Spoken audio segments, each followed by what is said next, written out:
Assalamualaikum warahmatullahi wabarakatuh. Sampurasun. Kumaha dararamang nami abdi Hani Siti Nur Aini kelas 10 IPS 2 bade ngadugikeun dongeng judulna nyaeta Peucang Keuna Kuleget. Hiji poe Peucang ngadatangan kebon bonteng Pak Tani. Bontengna keur marejeuna arasak. Peucang ngahakanan bonteng saenggeus bontengna meh beak. Peucang buru-buru indit ninggalkeun kebon Pak Tani. Tepati lila jual Pak Tani datang ke kebon. Pak Tani pohara reuasna nempo bontengna beak di hakanan Peucang. Pak Tani neangan akal pikeun newak Peucang.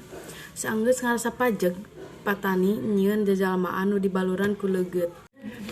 Isukna Peucang datang deui ka kebon Pak Tani. Reuas sabab di kebon aya jalma nu nangtung.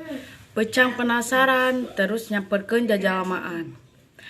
Peucang nanya sabaraha kali tapi teu ditembalan wae. Peucang jadi keheul. Peucang najong jajalmaan tapi sukuna jadi rapet. Ditajong deui ku sukuna nu tukang, sukuna rapet deui. Ditenggar ku huluna, huluna oge milu rapet. Antukna Peucang ngageunggeuyik pasrah kana nasib. Pak Tani pohara bungahna nempo Peucang rapet dina jajalmaan. Peucang nu geus teu walak kaya ditewa ku Pak Tani, ayeuna moal aya deui nu ngaruksa kebon Pak Tani.